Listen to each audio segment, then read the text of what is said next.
guys, welcome to our channel. Hope you all are doing good. ఈ వీడియోలో Ohm's లా గురించి డీటెయిల్డ్గా ఈజీగా ఎలా ఉంటుందో తెలుసుకుందాము.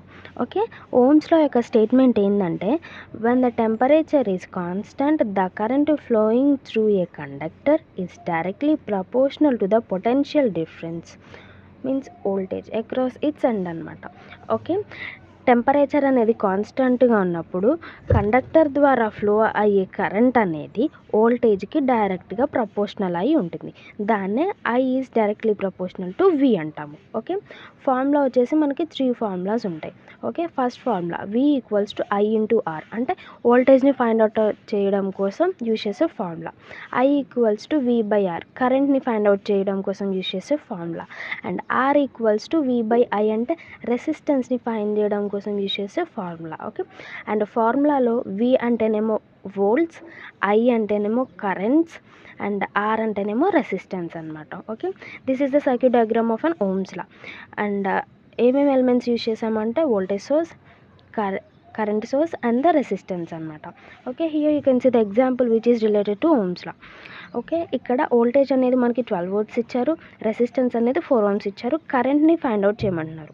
కరెంట్ని ఫైండ్ అవుట్ చేయాలంటే యూజ్ చేయాల్సిన ఫార్ములా ఏది? I equals to V by R అనమాట.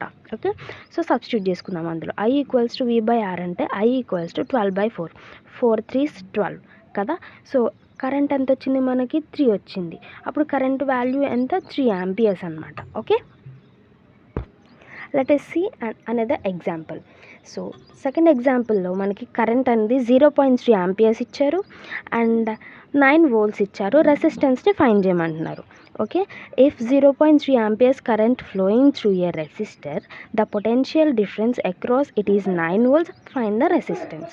ఓకే, రెసిస్టెన్స్ని ఫైండ్ చేయాలంటే యూజ్ చేయాల్సిన ఫార్ములా ఏది? R equals to V by I అనమాట. ఓకే, సో ఇందులో సబ్స్టిట్యూట్ చేసుకుందాం. R equals to V by I అంటే R equals to 9/0.3. Okay, 3 3s 9 కాబట్టి R ఈక్వల్స్ 0 ఇక్కడ యాడ్ చేసుకోవాలి.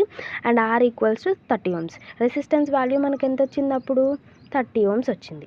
Okay, and now let us see the applications, means where the Ohm's law is mainly used అనమాట. Okay, first one designing electrical circuits, అంటే electrical circuits design చేసే దగ్గర Ohm's law use చేస్తారు. Second one selecting suitable resistors. Okay, ఒక సర్క్యూట్లో suit అయ్యే రెసిస్టర్ని తీసుకోవడం కోసం ఓమ్స్ లాని యూజ్ చేస్తారు. ఓకే, పవర్ క్యాలిక్యులేషన్స్ దగ్గర యూజ్ చేస్తారు. అండ్ ఎలక్ట్రికల్ ప్రాబ్లమ్స్ని సాల్వ్ చేయడం కోసం ఓమ్స్ లా యూజ్ చేస్తారు. And last and final now see the limitations of Ohm's law. Okay, ఇక్కడ లిమిటేషన్స్ ఆఫ్ ఓమ్స్ లా అంటే ఓమ్స్ లా ఎక్కడ అప్లికేబుల్ అవుతుంది, ఎక్కడ అవ్వదో చూద్దాం. First one at constant temperature. Okay, temperature అనేది ఇంక్రీజ్లో ఉన్నప్పుడు అండ్ రెసిస్టెన్స్ అనేది చేంజింగ్లో ఉన్నప్పుడు మాత్రమే ఓమ్స్ లా అనేది అప్లికేబుల్ అవుతుంది. అండ్ ఎక్కడ అప్లికేబుల్ అవ్వదు అంటే non ohmic devices.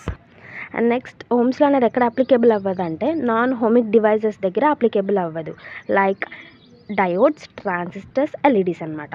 And electrolytes దగ్గర కూడా ఓమ్స్ లా అనేది అప్లికేబుల్ అవ్వదు. So the Ohm's law is applicable only metallic conductors అనమాట. ఓకే, మెటాలిక్ కండక్టర్స్కి మాత్రమే ఓమ్స్ లా అనేది అప్లికేబుల్ అవుతుంది. Okay, so this is about the Ohm's law, its formulas, applications and limitations. Hope you like this video and subscribe to our channel. Thank you.